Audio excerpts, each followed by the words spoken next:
다 함께 묵상 기도를 드리심으로 금요 주일 예배를 하나님께 드리겠습니다.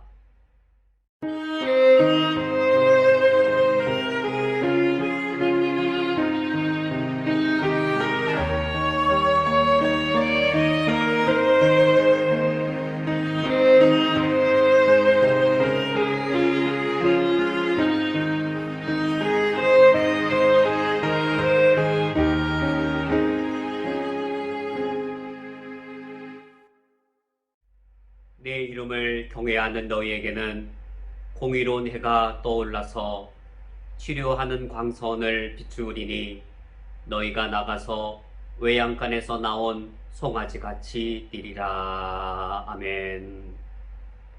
공의의 태양이신 하나님 아버지시여, 주님께서 비추시는 빛은 이 세상의 죄악을 치료하는 광선입니다. 오늘 우리가 외양간에서 나온 송아지같이 주님을 기뻐하며 경배합니다. 오늘 이 자리에 주님이 친히 임하여 주시어서 주님을 향한 우리의 경배와 찬양과 예배를 받아 주시옵소서. 예수 그리스도의 이름으로 기도합니다. 아멘. 다 함께 찬송가 15장 하나님의 크신 사랑 찬양하겠습니다.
만위 유복받는 것을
우리의 죄를 고백하기 위하여 요한일서 2장 1절과 2절의 말씀을 합독하겠습니다.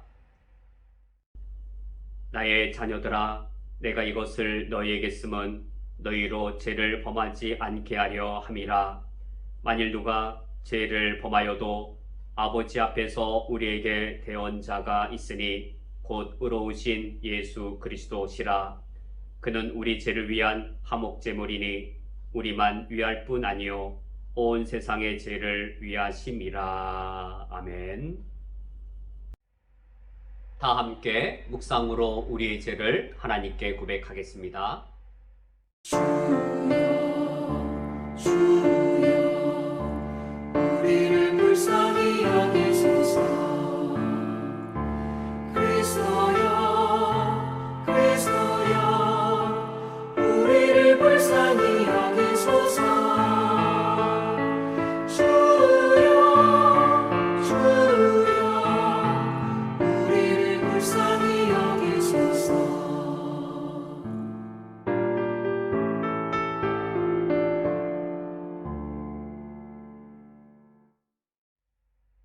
거룩하신 하나님 아버지시여, 주님 앞에 죄인으로 서서 나의 범죄함들을 고백하오니 우리를 불쌍히 여겨 주시옵소서. 바로 그 죄인됨과 범죄함에 대하여 사탄이 내 죄악을 고백하며 나의 죄인됨을 정죄합니다. 하나님 아버지시여, 그러나 주님께서 사도 바울을 통하여 말씀하시기를 누가 능히 하나님께서 택하신 자들을 고발하리요, 의롭다 하신 이는 하나님이시니 누가 정죄하리요. 죽으실 뿐 아니라 다시 살아나신 이는 그리스도 예수시니 그는 하나님 우편에 계신 자요 우리를 위하여 간구하시는 자신이라 라는 말씀으로 우리를 위로하여 줬습니다. 진실로 사탄이 범죄한 나를 정죄할지라도 하나님께서 나를 의롭다 하시며 예수 그리스도께서 십자가의 은총에 의하여 나를 변호하시오니 하나님께 감사드립니다. 예수 그리스도의 은총으로 나를 정결하게 해 주시며 성령 하나님의 능력으로 우리를 거룩하게 회복하여 주시옵소서. 거룩함과 정결을, 의로움과 진리를, 사랑과 긍휼을 실천하며 새 생명의 삶을 살아갈 수 있도록 이 시간 성령 하나님의 거룩하게 하심의 능력을 덧입게 해 주시옵소서. 그래 오늘 이 시간 죄사함의 은총을 누린 이후에 그 은총을 누린 자답게 새로운 삶을 살 수 있도록 인도하여 주옵소서. 예수 그리스도의 이름으로 기도합니다. 아멘. 다 함께 성시교독을 하겠습니다. 교독문 23번 시편 43편을 교독하겠습니다. 하나님이여, 나를 판단하시되 경건하지 아니한 나라에 대하여 내 송사를 변호하시며 간사하고 불의한 자에게서 나를 건지소서. 주는 나의 힘이 되신 하나님이시거늘 어찌하여 나를 버리셨나이까? 내가 어찌하여 원수의 억압으로 말미암아 슬프게 다니나이까? 주의 빛과 주의 진리를 보내시어 나를 인도하시고 주의 거룩한 산과 주께서 계시는 곳에 이르게 하소서. 그런즉 내가 하나님의 제단에 나아가 나의 큰 기쁨에 하나님께 이르리이다. 하나님이여, 나의 하나님이여, 내가 수금으로 주를 찬양하리이다. 내 영혼아, 내가 어찌하여 낙심하며 어찌하여 내 속에 불안해하는가? 너는 하나님께 소망을 두라. 그가 나타나 도우심으로 말미암아 내 하나님을 여전히 찬송하리로다. 아멘. 다 함께 사도신경으로 우리의 신앙을 하나님께 고백하겠습니다.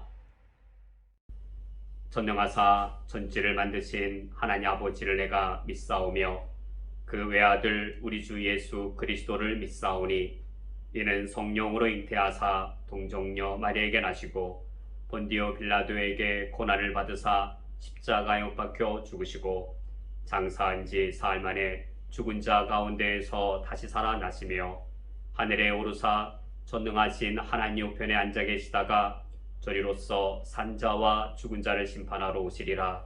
성령을 믿사오며 거룩한 공예와 성도가 서로 교통하는 것과 죄를 사하여 주시는 것과 몸이 다시 사는 것과 영원히 사는 것을 믿사옵나이다. 아멘.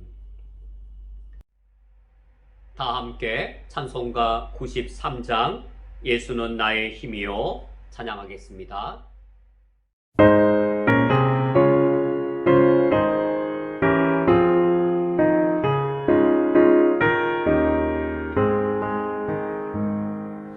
예수는 나의 힘이요 내 생명 되시니 구주 예수 떠나 살면 죄 중에 빠지니 눈물이 앞을 가리고 내 맘에 근심 쌓일 때 위로하고 힘 주시리 주 예수 예수는 나의 힘이요 내 친구 되시니 그 은혜를 간구하면 풍성히 받으리 햇빛과 비를 주시니 추수할 곡식 많도다 귀한 열매 주시느니 주 예수 예수는 나의 힘이요 내 기쁨 되시니 그 명령을 준행하여 늘 충성하겠네 주야로 보호하시며 바른 길 가게 하시니 의지하고 따라가리 주 예수 예수는 나의 힘이요 내 소망 되시니 이 세상을 떠나갈 때 곧 영생 얻으리 한없는 복을 주시고 영원한 기쁨 주시니 나의 생명 나의 기쁨 주 예수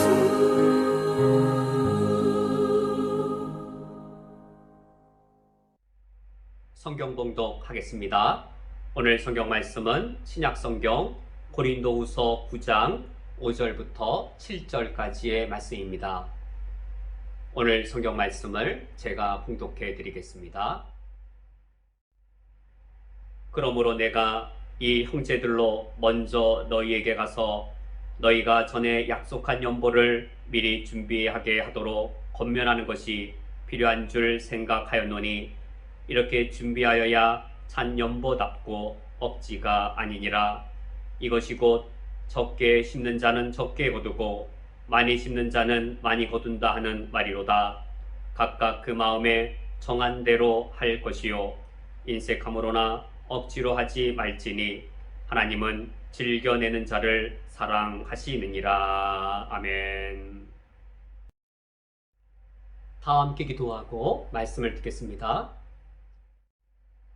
하나님 아버지시여, 주님께서는 우리가 하나님을 열심히 섬기는 것보다 바르게 섬기기를 원하시며 우리가 많은 헌금을 드리는 것보다 바르게 헌금 드리는 것을 원하시오니 우리가 오늘 주의 말씀을 들을 때 하나님이 어떠한 분이신지 바르게 알게 해 주옵소서.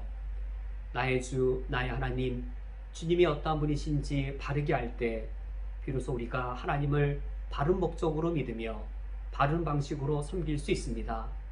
오늘 주의 말씀을 들을 때 성령께서 우리 각자, 우리 한 사람 한 사람을 진리 가운데로 인도하여 주옵소서. 예수 그리스도의 이름으로 기도합니다. 아멘. 제가 청년 때에 불교의 부석사란 절에 가본 적이 있습니다. 절 입구를 올라가는데 여러 장의 기와가 쌓여있는 모습을 보았습니다. 그리고 그 기와마다 무엇인가 흰 글씨로 적혀 있었습니다. 그 절을 내려올 때에 그 흰 글씨가 뭔지 되게 궁금했습니다. 가까이 가서 확인해 보았을 때 흰 글씨로 어떤 분의 이름 그리고 그분의 주소가 적혀 있었고 그리고 그분이 부처님께 소원하는 내용이 기록되어 있었습니다. 지금 기억에는 자녀 대학 합격, 또 남편 사업 성공, 또 무병장수 이런 소원 성취를 바라는 내용이 그 기하에 적혀 있었습니다. 제게는 이것이 이제 불교에 행해지는 이 처음으로 보는 모습이었죠. 우리 기독교인들은 하나님께 바라는 것이 있으면 무릎 꿇고 기도하면서 아뢰이게 되어지는데 불교의 불자들께서는 기하에 이렇게 흰 글씨 적고 이런 방식으로 부처님께 아뢰이는가 보다 새로운 사실을 처음 알게 된 것이었죠. 부석사를 다녀온 이후에도 궁금함이 더 생겨서 알아보았더니 이것을 기와 불사라고 부르는 것이었고 이런 기와 불사는 부석사에만 있는 것이 아니라 불교의 다른 절에도 행하는 불교의 종교란 사실을 제가 알게 되었습니다. 이런 기하불사라고 하는 종교는 왜 발생되고 실천되는 것일까요? 그것은 인간 내면 안에 있는 두 가지의 본성이 만날 때 일어나는데 인간 안에는 종교성이라는 본성이 있습니다. 신을 의지하는 종교성이 있고 그리고 우리 가정이 잘 되고 우리 가정이 병들지 않기를 바라는 남편 사업도 잘 되기 바라는 그런 인간의 본성이 있죠. 그래서 불자의 경우에 부처님께 의지하는 종교성과 그리고 무병장수, 자녀 대학 합격 이런 인간의 본성이 만날 때 기와 불사라고 하는 종교가 실천되게 됩니다. 그러므로 이러한 종교의 실천은 불교 안에서만 일어나는 것이 아니라 다른 종교에도 일어나고 있고 심지어 우리 기독교 안에서도 이러한 종교가 실천되는 모습을 우리는 흔히 발견할 수 있습니다. 제가 우연히 블라디보스톡을 소개하는 영상을 본 적이 있습니다. 한 젊은 부부가 새 차를 산 이후에 성당을 찾아가는 한 모습을 소개하고 있었습니다. 블라디보스톡에 있는 성당이니까 아무래도 러시아 정교회에 속한 교회로 생각됩니다. 사제 한 분이 이제 동그란 걸 갖고 나오는데 이제 거기 아마 향이 들어있지 않나 생각됩니다. 이제 미사 집례할 때 동그란 걸 이렇게 흔드시면서 미사를 집례하시는데 그것을 생긴 동그란 걸 갖고 나오셨고 새 차를 산 그 부부는 차 문을 다 열었습니다. 앞문, 옆문, 뒤트렁크 문 차를 다 이렇게 열어두었고 사제께서는 그 동그란 거 아마 향이 나는 것 같은 거를 앞문에도 그 뒷문에도 트렁크 뒤쪽에도 한 바퀴 도시면서 무엇인가 축복의 의식을 거행하였습니다. 이제 그 의식을 거행하고 났을 때 감사의 답례로 사제에게 얼마의 돈을 드리고 그리고 이 젊은 부부의 얼굴이 대단히 밝은 그런 영상이었습니다. 이 러시아 종교의 이 그리스도인에게도 이제 하나님께 의지하고 싶은 그 어떤 종교성이 있는 것이고 그리고 이 차를 산 이후에 이 새 차를 타고 다니는 동안 사고가 일어나지 않고 그리고 이 새 차를 가지고 사업이 더 잘 되기 바라는 인간의 본성이 있는 것이죠. 그리하여 종교성과 인간의 본성이 만나면 이처럼 새 차를 샀을 때 어떤 사제에게 이와 같은 축복 의식을 받는 종교가 실천되어집니다. 이런 종교의 실천은 뭐 불교나 저 멀리 러시아의 블라디보스톡에서만 일어난 것이 아니라 우리 한국의 개신교 안에서도 겉모양새는 다르지만 이러한 종교가 실천되는 것을 우리는 흔히 발견할 수 있습니다. 이를테면 이제 특세, 그러니까 특별 새벽 기도회로 불려지는 특세날 마지막 날, 그날은 이제 부모님들께서 어린 자녀까지 다 데리고 나오시죠. 그 마지막 날에 강대상에 올라와서 이 목사로부터 안수나 축복 기도를 받으면 우리 자녀가 복을 받는다라든지, 또는 송구 영신 예배 때 어린 아기들이 목사님께 나와서 특별 기도를 받으면 이제 그 한 해 동안 하나님께서 지켜주신다든지, 이러한 기독교 안에서 프로그램이라 해야 될까요? 이것이 실천되는 모습을 우리 적지 않게 보게 되었습니다. 여기에 우리 개신교인 안에서도 하나님을 의지하는 어떤 종교성에 자녀가 축복받기 바라는 인간의 본성이 만나는 것이죠. 뿐만 아니라 여기에는 목사를 이렇게 샤먼으로 여기는 것까지 이렇게 결부되어질 가능성도 있습니다. 하나님과 인간 세계 사이에 어떤 목사란 존재가 있어서 샤먼이지요. 뭔가 그 목사님에게 안수나 축도나 뭘 받으면 뭔가 특별한 신비로움의 은혜가 있는 것처럼 이렇게 느낄 수 있는 것이죠. 그러므로 샤머니즘이라고 하는 것은 오래전 우리 부모님들 세대에 지식이 적었던 그런 시대에만 있었던 것이 아니라 오늘 현대 한국교회 안에도 보면 샤머니즘에 해당되어지는 종교가 실천되어진 모습을 볼 수 있습니다.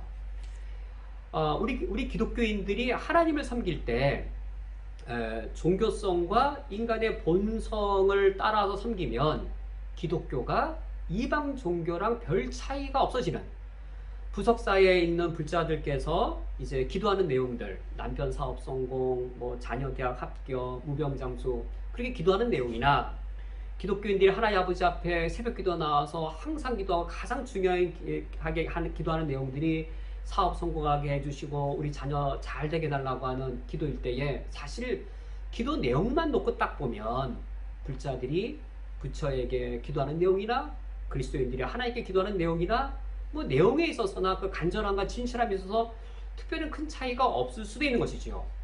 하나님을 섬기는 목적이나 방식이 종교성과 인간의 본성이 만나는 지점에서 일어나도록 우리가 하나님을 섬긴다면 기독교가 이방 종교화될 가능성이 있습니다.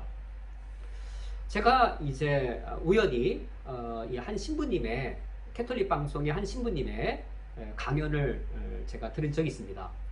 그 신부님께서 그 캐톨릭 교우분들을 향해 좀 이렇게 바르게 가르치는 그 내용이었습니다. 그 내용은 이러했습니다. 여러분들께서 새 차를 사신 이후에 함부로 축성받지 마십시오. 제가 이제 문맥상 축성이라는 것이 뭔지는 깨달아지는데, 이제 나중에 찾아보았더니 캐톨릭에는 축성이라고 하는 것이 있어서 이제 그 물건을 거룩하게 하여 하나님께 드리고 성당에 이 고유한 것으로만 쓰이도록 드리는 것을 축성이라고 하는 것으로 이렇게 알게 되었습니다. 여러분들께서 새 차를 사시면 우리 신부님에게 오셔서 축성을 받으시는데 함부로 받지 마십시오란 말을 듣고, 이거 내가 전에 그 블라디보스톡에 러시아 종교의 그것의 본거였는데 우리 한국의 로마 캐톨릭 교회도 이런 것이 있나 싶은 마음이 들었습니다. 그 신부님께서는 여러분들께서 새 차를 사신 이후에 축성을 하면 그것은 앞으로 이 차는 성당을 위해서만 쓰겠습니다 라는 것과 똑같습니다. 그러므로 함부로 축성받지 마십시오 라고 가르치는 내용이었습니다.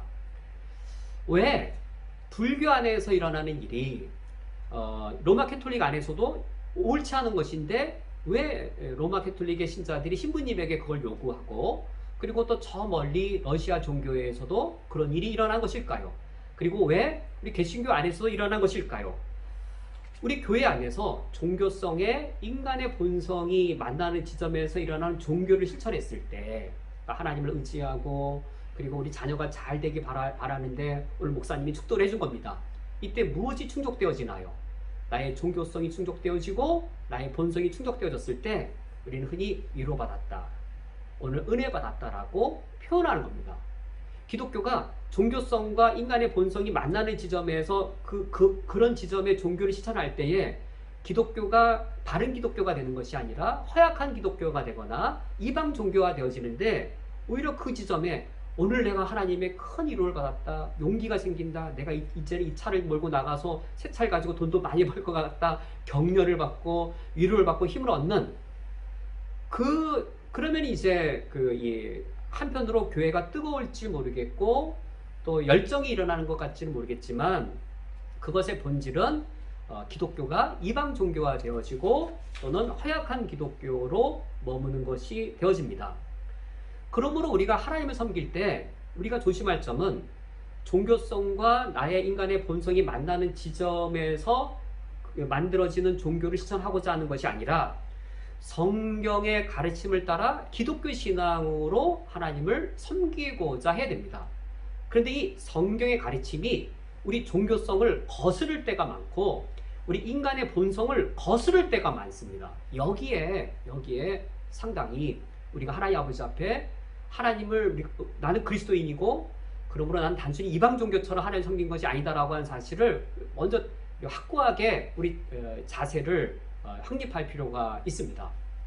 우리가 하나님을 바르게 알고 하나님을 바르게 섬길 것이 필요합니다. 그 신부님께서 왜 함부로 이 새 차를 샀을 때 축성받지 말라라고 하셨을까요? 만약에 그런 축성을 하지 않았을 때 성도들의 원망이 있는 겁니다. 만약에 개신교 목사가 송구영신 예배 때나 특세가 끝났을 때 자녀들에게 축도를 해주지 않으면 성도들에게 원망이 있는 겁니다. 뭔가 만족이 안 되고 우리 교회와도 위로가 없고 뭔가 하나님을 통해 뭔가 우리가 큰 능력을 받고 이 격려를 받아야 되는데 아쉬움이 많이 있다라고 생각되는 것이죠. 오히려 성경에서 하나님을 섬기는 그 바른 방식들을 우리가 보면 우리의 종교성과 인간의 본성을 거슬러서 하나님을 섬기도록 하므로 하나님을 바르게 섬기는 길이 부담스러운 경우가 많아요. 오히려 인간의 본성과 종교성이 만나는 지점으로 하나님을 섬기게 하면 인간은 부담스러운 것조차 잘합니다. 기하불사를 낼 때 많은 걸 시도하라고 해도 기꺼이 냅니다. 부담스러워하지가 않습니다. 열정을 냅니다. 특세 때 아기 데리고 나오라 해도 1살짜리 아기를 깨워서 그 부담스러운데 특별 새벽기도 나옵니다. 그 부담스러운 걸 해냅니다. 종교성과 인간의 본성이 만나면 그 부담스러운 걸 해냅니다. 그런데 성경이 그것을 거슬러서 바르게 하나님을 섬기라고 하는 것은 흔히 말하는 종교성과 인간의 본성이 만족되어지는 그런 위로나 은혜라고 하는 것도 없고 상당히 부담스럽습니다. 하지만 우리가 하나님을 바르게 섬기는 바른 신앙을 지키기 위해서는 인간의 종교성과 본성을 만족시키는 방향이 아니라 심지어 그것을 거스를지라도 하나님이 우리에게 하나님을 바르게 섬기도록 가르쳐 주신 그 원칙과 원리를 따라야 할 필요가 절대적으로 있습니다. 우리가 지난주에 이어서 오늘도 주제로는 헌금에 대하여 살펴보는 것이지만 우리의 의도와 목적은 헌금이라고 하는 하나를 아는 것이 아니라 헌금이라는 하나의 경우를 통하여서 우리 그리스도인들이 하나님을 섬김에 있어서 보편적인 원리가 무엇인지를 알고자 함에 오늘 우리의 목적이 있습니다. 우리는 오늘 헌금의 의미가 무엇인지 그리고 어떠한 원칙에 따라 헌금 생활을 해야 되는지에 대해 살펴볼 것이지만 그것은 단순히 헌금이라고 하는 하나의 주제를 살펴보는 것이 아니라 우리 하나님께 헌금도 드리고 우리 시간도 드리고 우리 은사와 삶을 들여서 하나님을 섬기는데 헌금을 통한 그 원리를 발견할 때 하나님을 섬기는 우리 보편적인 원리를 우리가 깨달을 수 있습니다. 우리 오늘 말씀을 통하여 우리가 하나님을 바르게 알고 하나님을 바르게 섬기는 그 길들을 우리가 오늘 성령님의 인도하심을 통해 알아갈 수 있기를 원합니다. 첫 번째로 살펴볼 사실은 헌금의 올바른 의미입니다. 다른 종교와 구별되어지는 우리 기독교의 헌금의 의미, 우리 기독교의 독특하고 유일한 성경에서 가르치는 헌금의 의미는 무엇인가, 이에 관하여 살펴보고자 합니다. 다른 종교를 섬기시는 분들도 그들 내면에 있는 종교성에 의해 그분들의 신을 섬기고 또 그분들의 신에게 헌금을 드릴 것입니다. 그런데 만약 우리 그리스도인들이 성경의 하나님을 섬긴다라고 하면서 성경의 가르침에 의해 하나님을 섬기는 것이 아니라 우리 인간에게 공통적으로 있는 종교성에 의해 하나님을 섬기려 한다면 크게 매우 심각한 두 가지의 오류를 범하게 됩니다. 첫 번째는 종교성에 의해 하나님을 섬기게 되어지면 하나님을 이방신처럼 알게 되었습니다. 우리 하나님 어떤 분인가?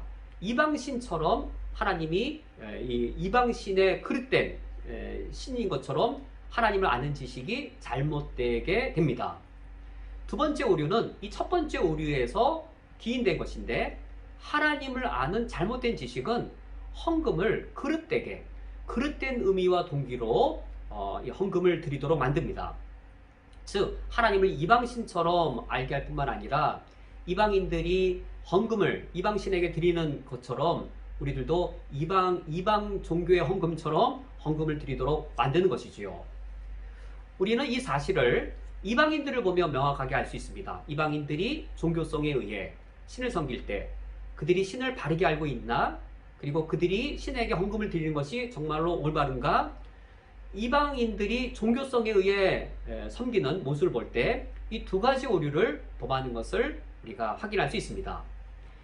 바로 이 사실을 잘 보여주는 것이 사도행전 17장에서 사도 바울이 아테네 시민들에게 복음을 전하는 장면입니다. 바울이 아테네 시민들에게 복음을 전하는 내용을 보면 그들이 종교성에 의해 신을 섬길 때 신을 잘못된 존재로 알고 있고, 아테네 시민들이 헌금을 이 그릇된 의미로 헌금 드리는 것을 우리가 확인할 수 있습니다. 사도행전 17장 22절 하반절 말씀에 아덴 사람들아 너희를 보니 범사에 종교심이 많도다. 여기 22절에 아덴 사람들은 바로 아테네의 시민들을 가리킵니다.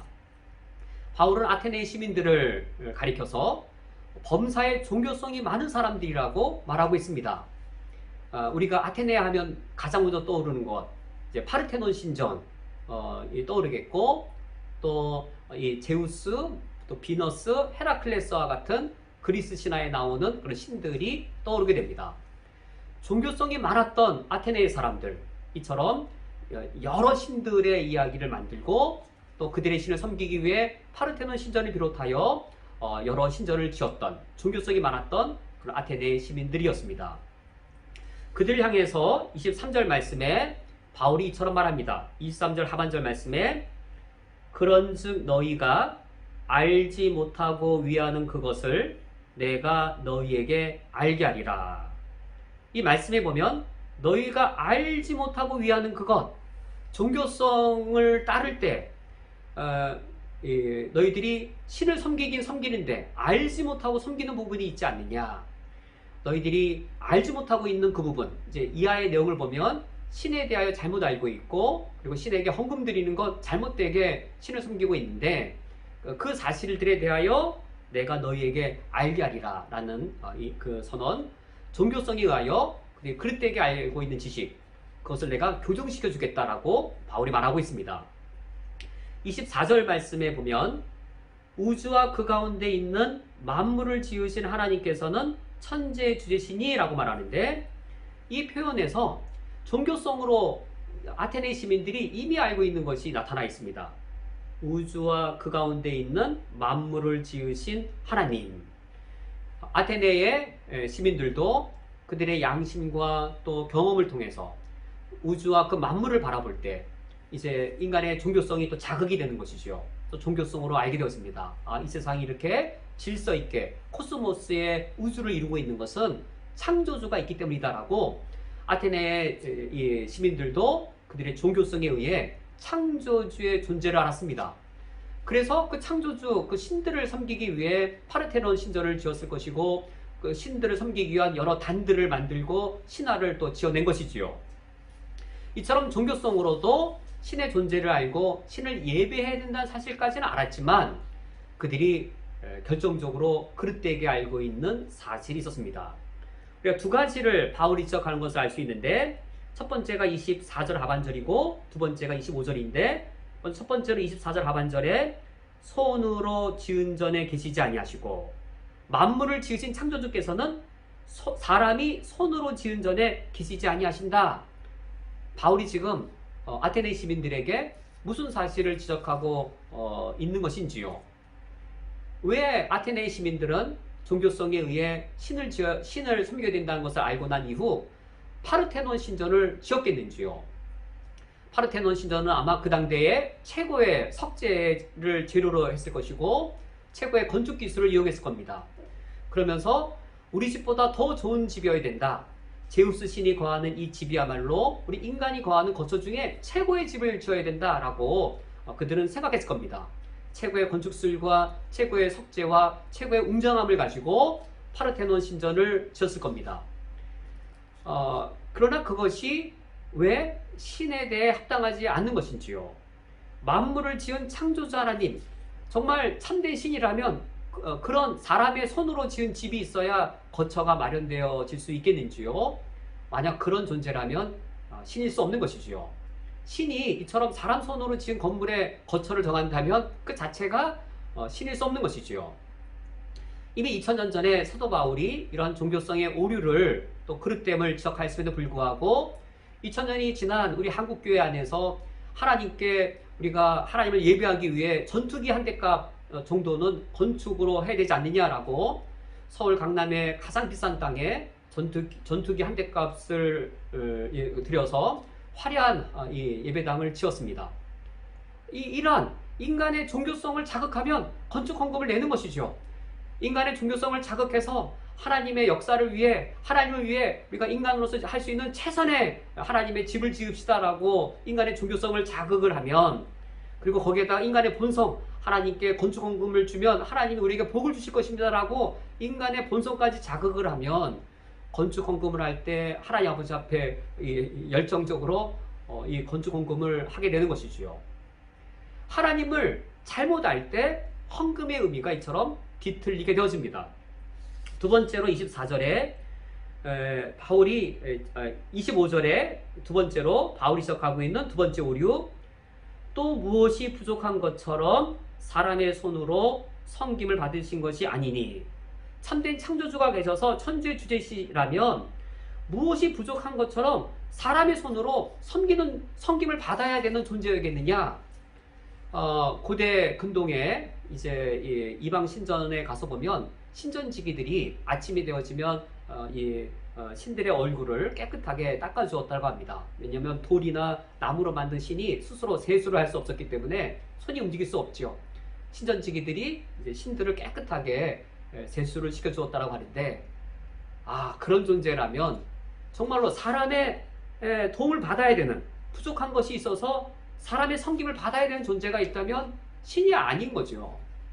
그런데 이미 2000년 전에 사도 바울이 이 종교성에 의해 그릇된 것을 가르친 것인데, 오늘날 우리가 교회에서 하나님을 섬긴다라고 말하면서 우리가 하나님께 헌금을 드리지 아니하면 하나님이 돈이 없어서 선교 사역을 못한다든지, 우리가 하나님께 헌금을 드려야만 하나님이 전도의 사역을 할 수 있고 교회를 유지할 수 있다라고 우리가 가르쳐서 우리가 헌금을 하고자 한다면, 그것은 우리가 이방인들의 신관, 이방인들의 헌금관을 따라가는 것이고 거기에 머물러 있는 것이죠. 그러나 참된 하나님이시라면 무엇이 부족하여서 사람의 도움을 받는 분이 아닌 것이죠. 오히려 어떤 분이신가? 25절 하반절에 이는 만민에게 생명과 호흡과 만물을 친히 주시는 이심이라 라고 사도 바울이 알게 하리라 라고 하였는데, 무엇을 알게 하는가? 창조주의 정의입니다. 24절 상반절을 25절 하반절과 연결해 읽으면 정확하게 의미가 이어집니다. 24절 상반절에 우주와 그 가운데 있는 만물을 지으신 하나님께서는 그 창조주이죠. 창조주란 손으로 지은 사람 집에 거하거나 뭐가 부족해서 사람의 손을 도움을 받아야 되는 그런 존재가 아니라, 창조주라면 어떤 존재냐?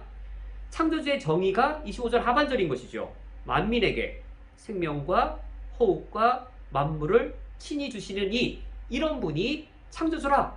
하나님이 아담을 창조한 후 아담에게 생명을 주고 호흡을 주고 아담이 먹고 살 수 있는 만물, 햇볕과 공기와 물을 비롯한 모든 만물을 창조주 하나님께서 아담에게 주셨습니다. 아담에게만 주신 것이 아니라 구원받은 우리 모든 그리스도인들, 구원받은 우리 모든 그리스도인에게만 아니라 하나님이 창조한 모든 인류에게 창조주로서 공기와 햇볕과 물, 생명과 호흡과 만물을 다 주신 것이지요. 그런 분이어야 창조주 하나님이신 것이지요.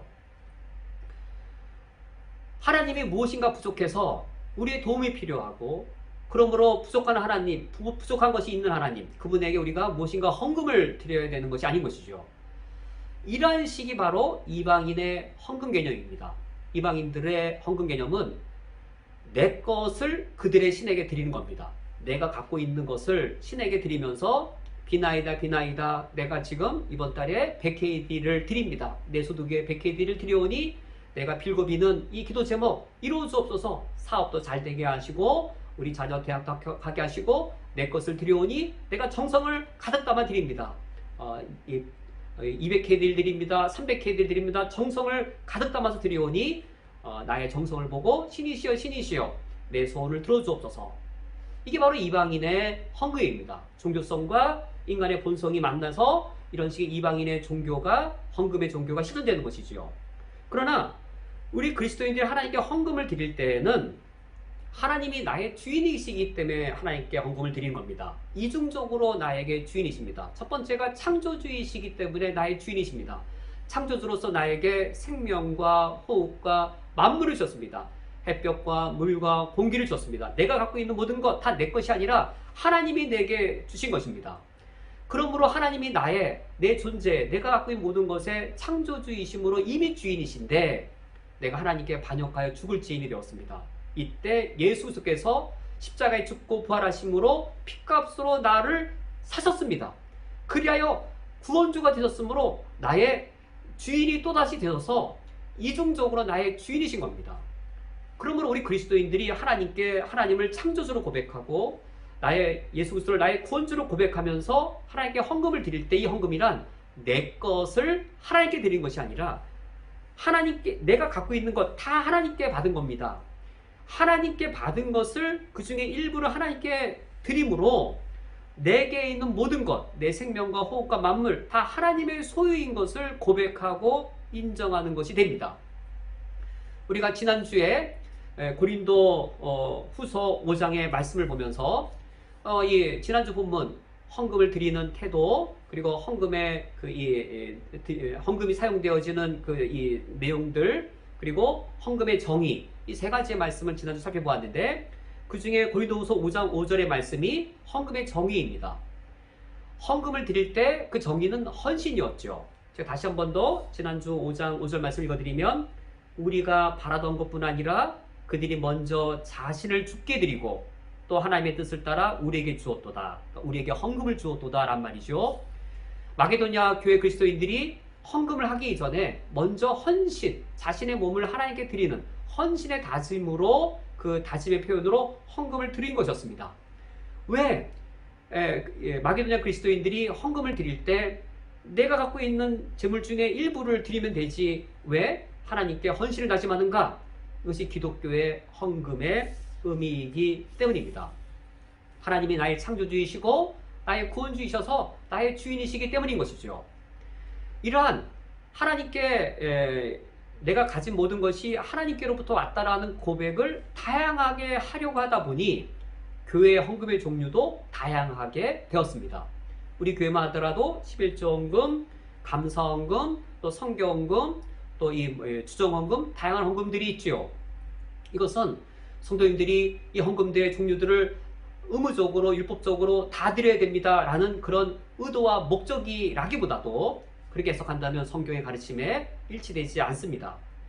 어떤 교회는 연보라고 하는 하나의 헌금만 드리면 된다. 왜 헌금의 종류를 이렇게 많이 만드느냐라고 있지만 제 경험상 저도 한번 그렇게 해봤는데 하나의 봉투에 하나님께 헌금을 딱 드렸을 때 그때 제 마음보다 제 자신이 11조 헌금, 또 감사 헌금, 성경금 등등을 종류별로 나누어 드릴 때 실천적인 면에서 해볼 때 헌금을 드리는 내 신앙 고백을 담기가 훨씬 더 내게 의미가 있음을 제가 알았습니다.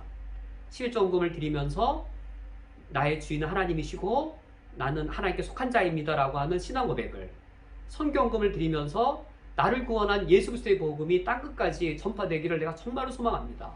감사헌금을 드리면서 내가 하나님의 그 선한 것들, 하나님의 선한 것들이 내 삶에 은혜로 임한 것은 하나님의 사랑과 공유의 통치 때문입니다. 그 하나님의 선한 통치를 감사하여서 드릴 때 헌금의 다양한 종류들이란 하나님 아버지 앞에 그런 고백의 내용들을 우리가 더 다양하게 하기 위해 도움되도록 한 것이지요. 그러므로 이런 의미의 헌금의 종류가 다양하게 있는 것이기 때문에 그냥 주정 헌금 하나로 드리시면서 이런 고백을 다 담으셔도 되겠고, 또는 11조 헌금 하나를 드리면서 여기 이 모든 신앙 고백 의미를 담아도 되실 겁니다. 또는 감사 헌금 하나를 드리시면서 이 감사 헌금이 선교 사역에, 이 감사 헌금이 우리 교회 다양한 사역에 쓰여지기를 원한다라고 내 고백을 담아도 되는 겁니다. 이 모든 종류의 헌금을 다 드려야 됐다, 뭐 직급상 뭐 누구는 이 정도 드려야 된다라고 율법적으로 논할 수 없습니다. 첫 번째 말씀을 맺으면 우리 기독교의 헌금은 이방 종교의 헌금과 구별되어지는 독특하고 유일한 헌금의 의미를 갖고 있습니다. 종교성에 따라 하나님을 섬기면 하나님을 잘못되게 할 뿐만 아니라 하나님을 아는 잘못된 지식이 헌금의 의미를 이방 종교의 헌금으로 기독교의 헌금의 의미를 오염시키게 되어집니다. 우리 그리스도인들이 성경의 가르침에 따라 하나님을 바르게 섬길 때 하나님이 어떤 분인지 바르게 알게 되어지고, 그때 헌금의 의미도 바르게 알게 되어집니다. 이때 기독교의 헌금의 의미란 내 것을 하나님께 드리는 것이 아니라 창조주와 구원주 앞에 내가 하나님께 전적으로 속한 자임을 하나님 아버지 앞에 고백하면서 헌신을 다짐하는 것, 이것이 바로 기독교의 헌금의 의미입니다. 두 번째로 살펴볼 사실은 내 헌금의 분량을 누가 어떻게 정할 것인가 라는 문제입니다. 우리 그리스도인들은 하나님께 헌신을 다짐하면서 헌금을 드리게 되는데, 이때 헌금의 분량을 누가 어떻게 결정할 것인가 라는 사실을 살펴보고자 합니다. 우리가 오늘 읽은 고린도후서 9장 5절 말씀을 보시면 사도 바울은 자신이 고린도 교회에 당도하기 전에 먼저 고린도 교회가 헌금을 준비해 놓기를 권면하고 있습니다. 그러면 왜 바울은 자신이 고린도 교회에 당도하기 이전에 이미 고린도 교회가 헌금을 준비해 놓기를 원하고 있는가? 그 이유를 5절 하반절에 이렇게 밝히고 있습니다. 이렇게 준비하여야 참 연보답고 억지가 아니니라 라고 이 밝히는 사실을 볼 때 바울은 어떠한 헌금을 우려하고 있는지요, 고린도 교회가 어떻게 헌금을 할까, 어떤 사실을 바울은 염려하고 있는지요, 바로 억지로 헌금하는 사실입니다. 비록 많은 분량일지 몰라도, 많은 금액이 헌금되어 있을지 몰라도 고린도 교회 성도들이 율법적으로 억지로 헌금한다든지 어떤 책임감이나 의무감 때문에 억지로 헌금을 한다면 바울은 그런 헌금에 대해서 크게 우려하고 있는 것이고, 준비된 헌금, 그들이 자발적으로 자하여서 준비되는 헌금, 그런 헌금이 참 연보다운 것이라고, 이런 참된 연보를 바울은 원하고 있습니다. 이런 말씀을 놓고 볼 때 6절 말씀, 가장 많이 왜곡되어지고 있는 대표적인 말씀 중에 하나죠. 6절 말씀, 이것이 곧 적게 심는 자는 적게 거두고 많이 심는 자는 많이 거둔다 하는 말이로다 라는 이 말씀, 이제 문맥을 무시한 채 이 말씀만 따로 떼어 넣어서 헌금을 조금 내는 자는 물질의 축복을 조금 받고 헌금을 많이 내는 자는 물질의 복을 많이 받는다라고 아주 성경을 더럽게 해석하는 그릇된 성경 해석들, 전혀 이 문맥에 맞지 않습니다. 이 문맥에 따르면 비록 많은 분량의 헌금일지라도 그것이 억지로 낸 헌금이라면 적게 심는 것에 불과하다라는 것이지요. 많이 심는 자가 많이 거둔다라고 하는 것은 우리가 7절 말씀을 볼 때 우리가 확연하게 알 수 있습니다.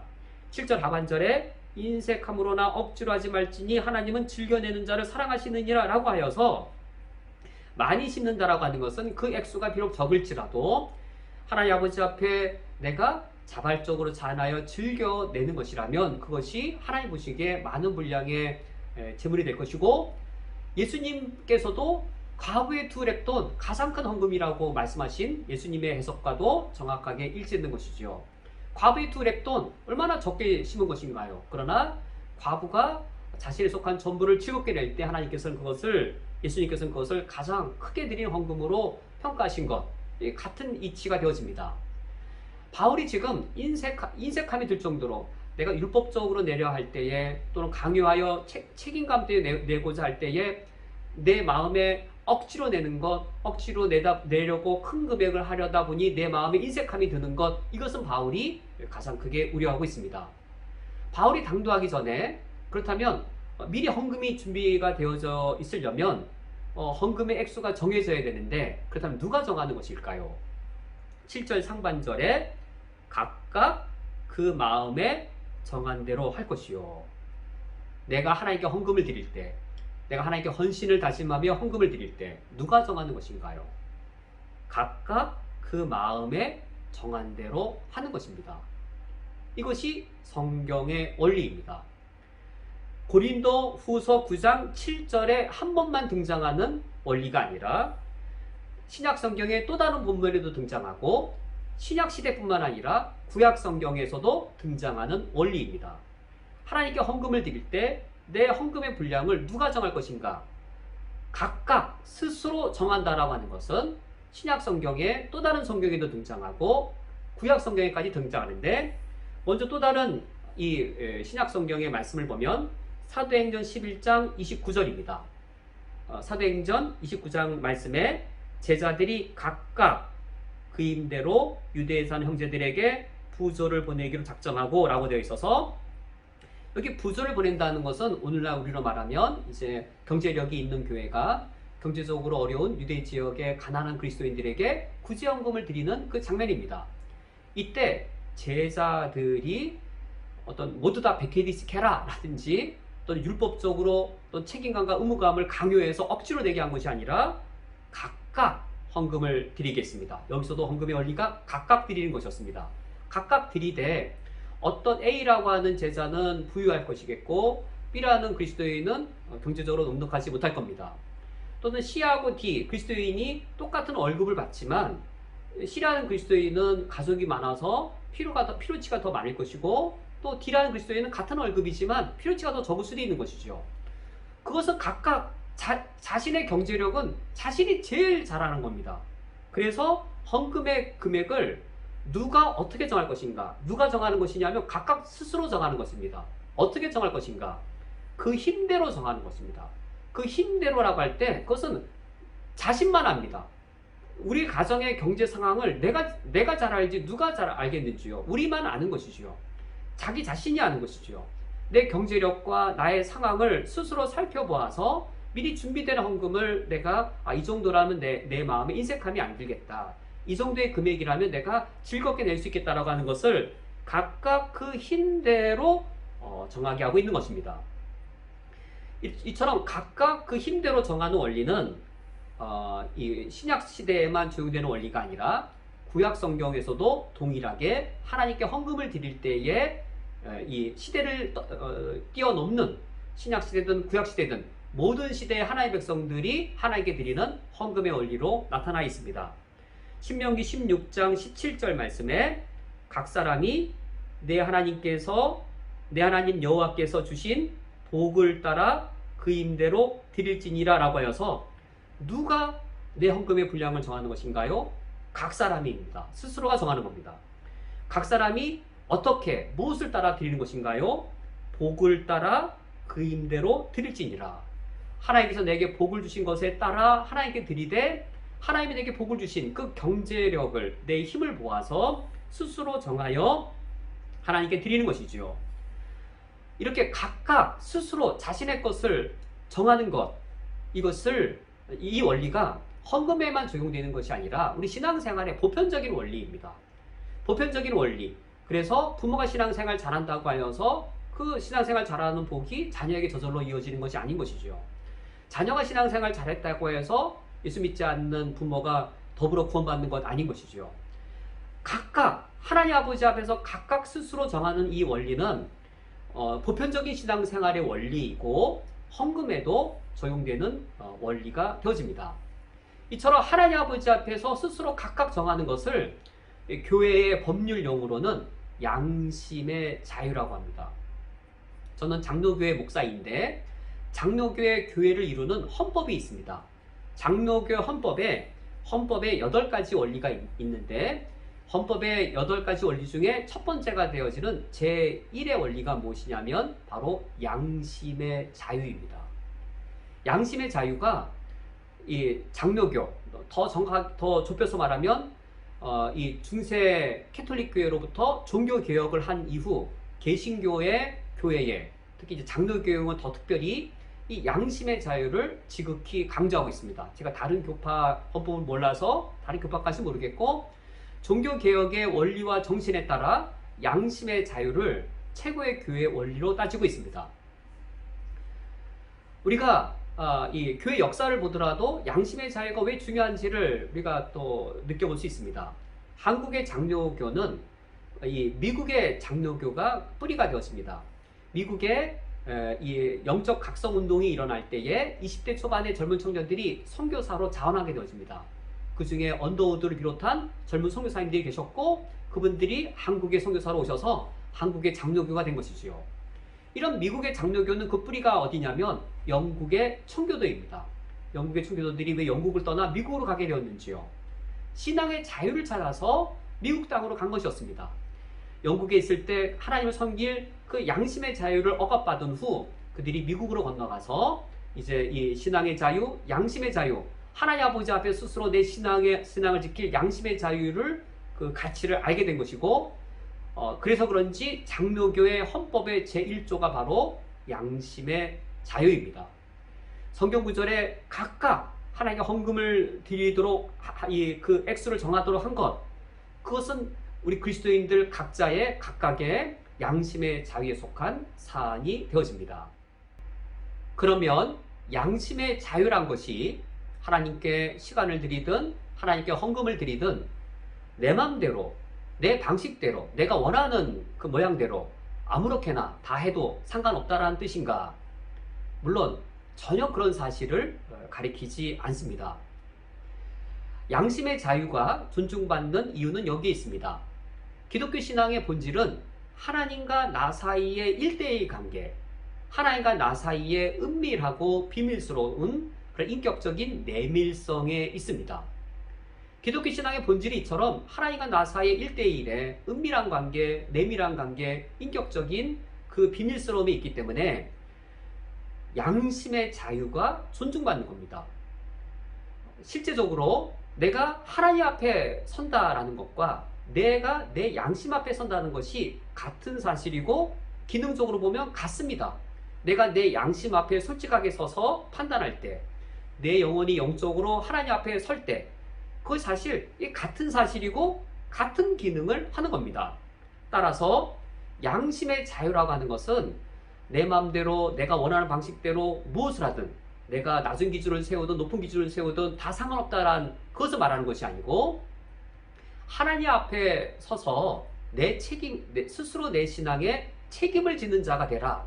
내 신앙에 스스로 책임을 지는, 스스로 판단하고 스스로 결정하고 하나님의 스스로 고백하는 그런 내 신앙에 대해 책임감을 지는 그런 성숙한 신자가 되라라는 그런 의미를 가리키는 것이지요. 신명기 16장 10절 말씀에 내 하나님 여호와 앞에 77절을 지키되 내 하나님 여호와께서 내게 복을 주신 대로 내 힘을 헤아려 자원하는 예물을 드리고 라는 이 말씀을 보면 양심의 자유가 무엇인지 우리가 알 수 있습니다. 내 하나님께서 내게 복을 주신 대로, 이걸 생각할 때 이게 양심의 자유이거든요. 각각 결정할 때 하나님이 내게 복을 주신 것을 생각할 때 내 영혼이 하나님 앞에 서는 것, 내가 내 양심 앞에 서는 것, 하나님이 나에게 이런 복을 주셨구나 라고 하는 걸 하나님 앞에 서서 생각하고 내 양심 앞에 생각하는 것이지요. 그러면서 내 힘을 헤아려 자원하는 예물을 드리고, 하나님이 나에게 이만큼 복을 주셨구나, 내 경제력이 이만큼이 되는구나, 그래서 내가 기꺼이 이만큼 드려야 되는구나 라고 하여서 양심의 자유라고 하는 것은 하나님 앞에 서서 하나님 주신 내게 은혜들을 하나님 아버지 앞에 스스로 돌아보면서 자원하여 스스로 결정하고 그 결정에 대하여 스스로 책임질 것을 요구하는 것을 말합니다. 우리가 이런 사실을 우리가 이 사도 바울이 디모데에게 권면하는 것을 보면 우리가 발견할 수 있습니다. 디모데전서 6장 13절 사도 바울이 디모데에게 권면하는 말씀인데 이렇게 말합니다. 만물을 살게 하신 하나님 앞과 본디오 빌라도를 향하여 선한 증언을 하신 그리스도 앞에 내가 너를 명하노니. 지금 이 말씀을 보면 사도 바울이 디모데를 누구 앞에 세우고 있는지요? 만물을 살게 하신 창조주 하나님 앞에 디모데를 세우고 있습니다. 뿐만 아니라 본디오 빌라도를 향하여 선한 증언을 하신 구원주 예수 그리스도 앞에 디모데를 세우고 있습니다.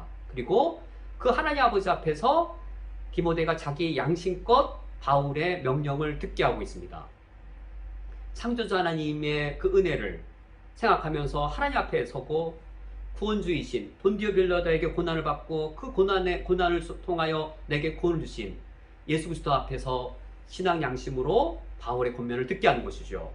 여기 한 번만이 아니라 디모데후서 4장 1절 말씀에도 하나님 앞과 살아있는 자와 죽은 자를 심판하실 그리스도 예수 앞에서 그가 나타나실 그가 그의 나라를 두고 엄히 명하노니라고 하여서 또 다른 성경 또 다른 시점에서도 사도 바울은 디모데를 창조주 하나님 앞에 세우고 그리고 산자와 죽은 자를 심판하실 구원주이시면서 언젠가 우리를 심판하실 심판주 그리스도 앞에 디모데를 세우면서 즉 그의 신앙 양심 앞에 세우면서 바울의 명령을 듣게 함으로 그의 신앙 양심으로 판단하게 하고 있습니다. 이것이 바로 양심의 자유입니다. 하나님 아버지 앞에서 창조자 하나님 앞에 서서 나에게 생명과 호흡과 만물을 주신 그 창조자 하나님 앞에 서서 십자가에 죽고 부활하심으로 나에게 영원한 생명을 주신 구원주 하나님 앞에 서서 나의 양심으로 판단하고 결정하는 것이죠. 우리가 지난주에 살펴본 이 고린도후서 8장 2절 말씀에 마게도냐의 교회는 환란에 많은 시련을 겪고 있었고 극심한 가난 중에도 풍성한 연보를 할 수 있었습니다. 그것은 3절 말씀에 그들의 힘대로 할 뿐만 아니라 힘에 지나도록 자원하여 하였기 때문에 가능한 일이었습니다. 경제력을 넘어서서 힘에 지나도록 헌금을 드린 일, 그건 자원하여 한 것이기 때문에 그것은 자랑할 만한 일이 아닌 것이었습니다. 작년에 코로나가 발생되어지고 교회의 경제적 어려움이 예견될 때에 우리 가정은 헌금의 액수는 늘리고 그리고 나눔의 액수도 늘리기로 했습니다. 한 해가 끝났을 때 전체 한 해 우리 가정의 1년 전체 소득의 60%로 헌금과 나눔의 액수로 사용하게 되었습니다. 우리 가정 입장에서는 힘에 지나도록 한 일이었지만 자원하여 한 일이기 때문에 전혀 자랑거리가 될 수 없는 일이었습니다. 윤 목사님, 어떻게 이 한 해 소득의 60%를 헌금과 나눔으로 사용하셨는지요? 라고 묻는다면 제 양심이 괴로워서입니다.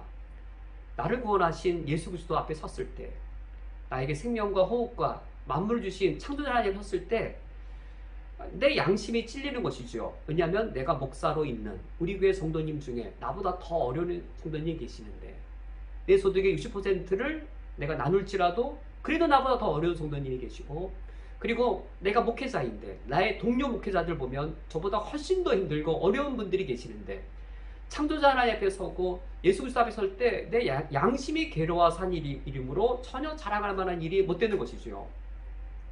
힘에 지나도록 한 일이었기 때문에 올해가 되었을 때에 이 고린도후서 8장 3절 힘대로 하고 힘에 지나도록 자원하여 하는 경우 올해가 됐을 때 더 이상 힘에 지나도록 하는 것이 버거워서 이제는 줄일 수밖에 없게 된 것이죠. 제가 말씀드린 부분은 이겁니다. 목사도 헌금을 또는 나눈 액수를 줄이기도 합니다. 힘대로 하려고 하다 보니 헌금을 올린 액수는 유지하고 있지만 아직까지 나눔의 액수는 대폭 줄일 수밖에 없었습니다. 나에게도 경제력의 어떤 범위가 있고 올해 필수적으로 지출해야 될 금액들이 있고 나의 경제력을 놓고 볼 때에 나눔의 액수를 크게 줄일 수밖에 없었습니다. 하나님 아버지 앞에 나의 사정들을 아뢰이고 주님, 나보다 훨씬 더 어려운 목회자분들이 계시는데 하나님, 내가 오히려 나눔의 액수를 줄이는 것에 대해 하나님 너무나도 마음이 하나님께 죄송합니다. 나의 상황을 양해해 주십시오라고 하나님께 말씀을 드리게 되었습니다. 우리 그리스도인들이 하나님께 헌금을 드릴 때에 그것은 누가 어떻게 정할 것인가? 그것은 양심의 자유로서 각자 행하는 겁니다. 양심의 자유로 각자 행한다라고 하는 것은 하나님 아버지 앞에 나 스스로 내가 내 경제력이나 내 신앙의 어떤 성숙도에 맞추어서 솔직하게 인격적으로 하나님께 아뢰이면 되는 겁니다. 하나님, 내가 남들보다 경제력이 많지만 내 신앙이 아직까지 그만큼 성숙하지 못한 것 같습니다. 아깝게 느껴집니다. 라고 하나님께 아뢰이면 그 사실조차도 하나님은 다 받아주십니다. 하나님이 그런 것을 혼내키시지 않습니다. 중요한 것은 내가 하나님 아버지 앞에 서서 솔직하게 내 자신을 아뢰이고 하나님께 말씀드린 것이죠. 저는 목회자로서 하나님 아버지 앞에 참 많이 부끄러운 것이 나의 동료 목회자들이 저보다 더 큰 어려움에 있는 것을 보면서도 제가 더 기꺼이 더 많이 나누지 못하는 것에 대해 하나님 아버지 앞에 죄송함이 당연히 있고, 하나님 아버지 앞에 내 믿음이 더 크다면 내가 더 거칠고 더 터프한 삶을 살 수 있을 텐데 하나님 죄송하다라고 말씀드릴 때에 이런 저를 하나님이 긍휼히 여기시고 품어주시리라는 넓으신 하나님인 것을 믿게 되어지고, 5년 뒤에 10년 뒤에 내가 좀 더 성장한다면, 하나님께 좀 더 내가 터프한 삶을 기꺼이 받아들일 수 있다면 주님이 그런 작은 성장을 더 기뻐하시리라, 그런 하나님이시리라 생각하게 되어집니다. 오늘 말씀을 기억하며 우리가 두 가지 기도 제목으로 다짐의 기도를 드리기 원합니다. 첫 번째로 나의 헌금 생활이 단지 헌금을 드리는 것에 그치지 않게 하시고 하나님께 헌신을 다짐하며 새로운 삶을 결단하는 고백이 되게 하소서. 두 번째로 양심의 자유를 온전하게 행사함으로써 내 영혼이 직접 하나님 앞에 책임감 있게 서는 성숙한 그리스도인이 되게 하소서. 이 두 가지 기도 제목과 각자 오늘 도전받은 말씀을 가지고 하나님 아버지 앞에 다짐의 기도를 드리시겠습니다.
하나님 아버지시여, 우리들이 종교성에 의해 하나님을 섬긴다면 우리에게 열정과 또 인간적 위로와 만족들이 종교적으로 누려질지는 모를지라도 나의 하나님, 나의 구원주가 어떤 분이신지, 얼마나 선하고 좋으신 분인지 우리가 바르게 알 수 없으며 바르게 하나님을 섬길 수도 없을 것입니다. 우리가 성경 말씀에 따라 하나님을 바르게 섬기게 하여 주시옵고, 하나님을 바르게 알고 하나님을 바르게 섬기는 것이 우리에게 영적으로 또 물질적으로 현실적으로 부담스러울지라도 그 부담들을 거룩한 부담감으로 감당해낼 때에 저희들이 더욱더 인격적으로 영적으로 성숙하게 하나님을 닮아갈 것이며, 그것을 하나님이 원하신다는 사실을 우리들이 잘 알고 있습니다. 우리가 오늘 배운 말씀을 단순히 이 헌금의 한 경우로만 알게 하지 않게 하시고 신앙의 보편 원리로 저희들이 잘 깨달아 알아서 하나님을 바르게 알며 하나님을 바르게 섬김으로 우리 신앙이 하나님이 원하시는 성숙한 그리스도인으로 자라나가게 해 주옵소서. 예수 그리스도의 이름으로 기도합니다. 아멘. 다 함께 찬송가 508장 우리가 지금은 나그네 되어도 찬양하시면서 하나님께 봉헌하겠습니다.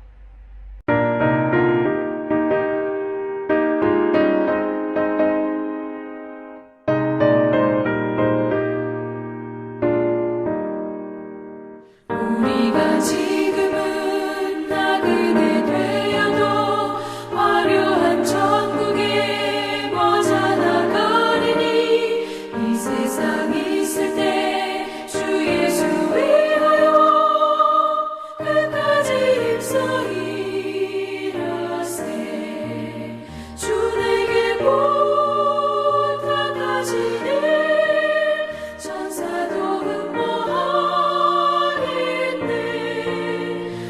화목케 하시 구주의 말씀을 온 세상 널리 전하세.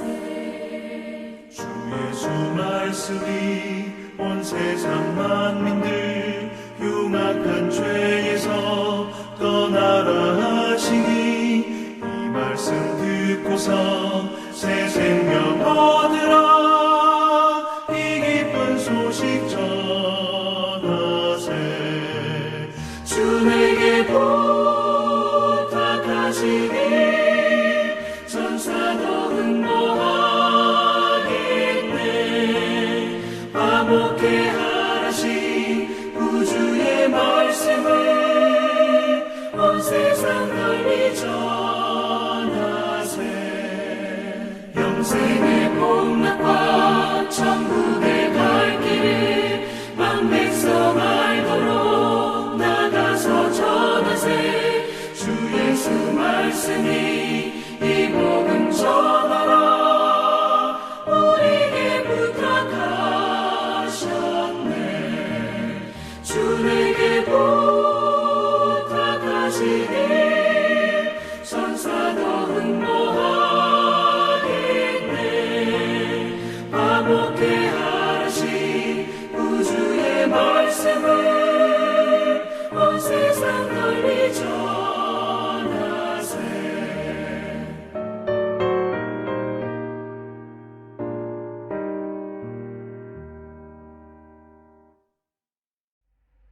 다 함께 드려진 예물을 위하여 기도하겠습니다. 하나님 아버지시여, 주님을 나의 유일한 창조주로 예수 그리스도를 나의 참된 구원주로 고백하며 이 예물을 드리오니 받아주시옵소서. 11조 헌금을 주님께 드리며 주님께서 내 존재와 나의 모든 소유에 대하여 주인 되심을 고백합니다. 11조 예물을 드린 이후에 남은 10분의 9 역시 나의 소유가 아니며 더욱더 주님의 소유인 것을 고백합니다.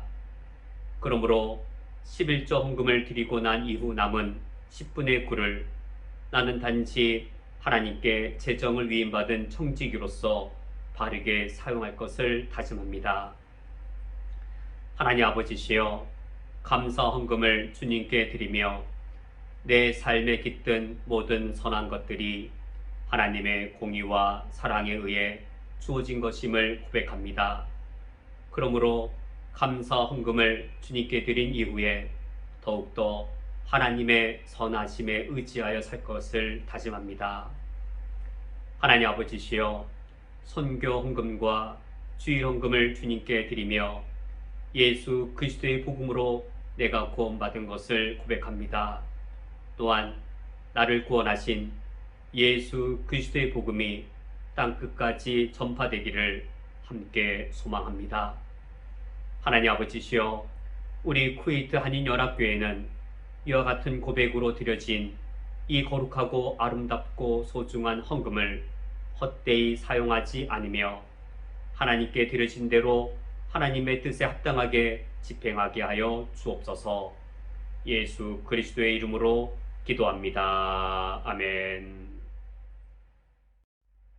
다 함께 천국 백성의 윤리인 십계명을 교독하겠습니다. 하나님이 이 모든 말씀으로 말씀하여 이르시되, 나는 너를 애굽 땅 종되었던 집에서 인도하여 낸 내 하나님 여호와니라. 너는 나 외에는 다른 신들을 내게 두지 말라. 너를 위하여 새긴 우상을 만들지 말고 또 위로 하늘에 있는 것이나 아래로 땅에 있는 것이나 땅 아래 물속에 있는 것에 어떤 형상도 만들지 말며 그것들에게 절하지 말며 그것들을 섬기지 말라. 너는 내 하나님 여호와의 이름을 망령되게 부르지 말라. 안식일을 기억하여 거룩하게 지키라. 내 부모를 공경하라. 살인하지 말라. 간음하지 말라. 도둑질하지 말라. 내 이웃에 대하여 거짓 증거하지 말라. 내 이웃의 집을 탐내지 말라. 예수께서 이르시되 내 마음을 다하고 목숨을 다하고 뜻을 다하여 주 너희 하나님을 사랑하라 하셨으니 이것이 크고 첫째 되는 계명이요 둘째도 그와 같으니 내 이웃을 내 자신같이 사랑하라 하셨으니 이 두 계명이 온 율법과 선지자의 강령이니라. 아멘. 다 함께 천국 백성의 기도인 찬송가 635장 주기도문을 찬양하겠습니다.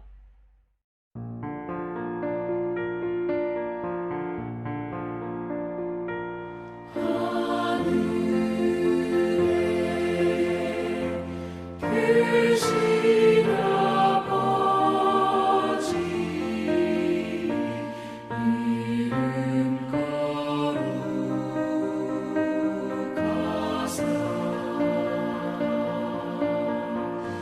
주님 나라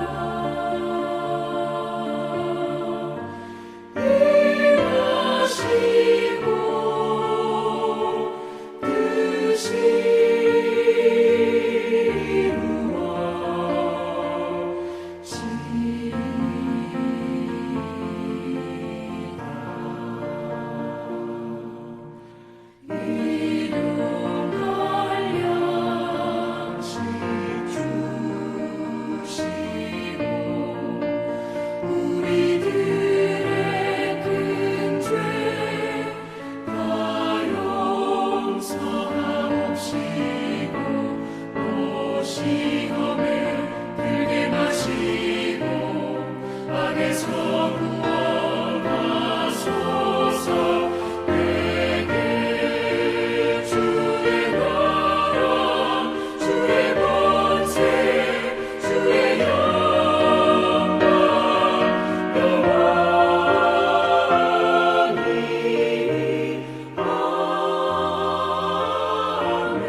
축도하겠습니다.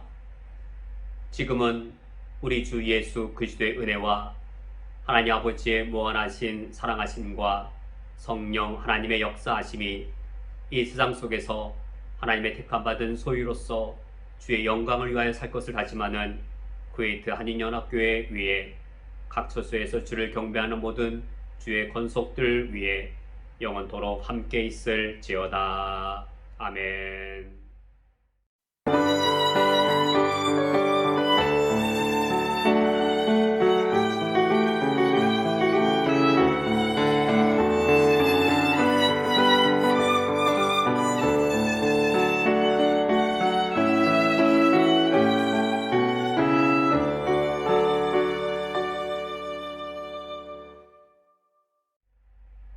교회 소식을 전해드리겠습니다.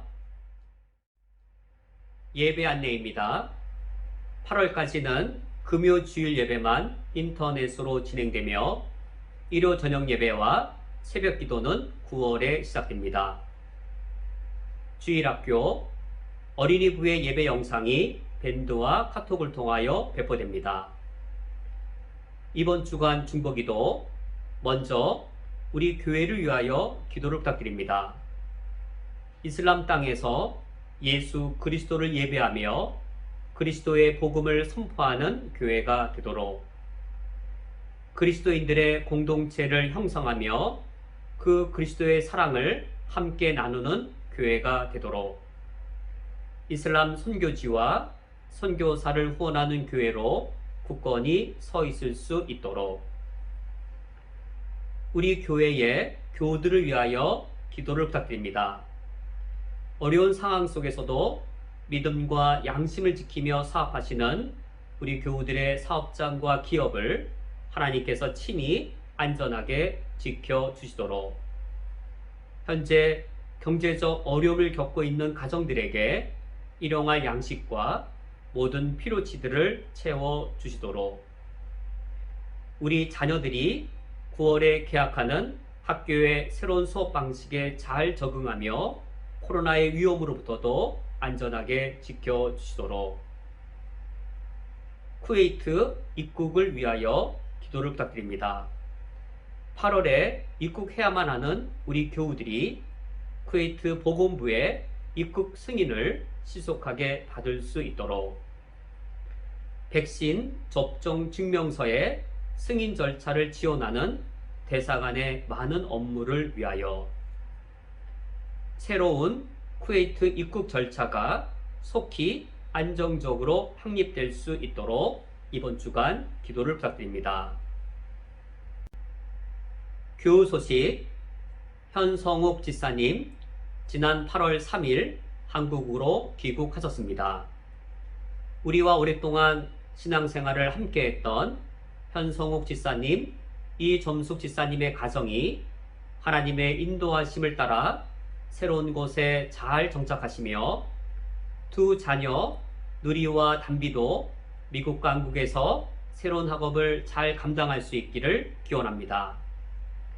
지난주에 출국하신 장호성, 허경인 지사님 가정이 두바이에 무사히 잘 도착하셨고 서영원 지사님도 한국에 무사히 잘 도착하셨다고 소식을 전해주셨습니다. 귀국하신 우리 교회 모든 성도님들에게 주님의 평안을 기원합니다. 헌금을 드리기 원하시는 성도님께서는 오프라인 헌금이나 온라인 헌금 중에서 가장 편리한 방식으로 자유롭게 드리시면 되겠습니다.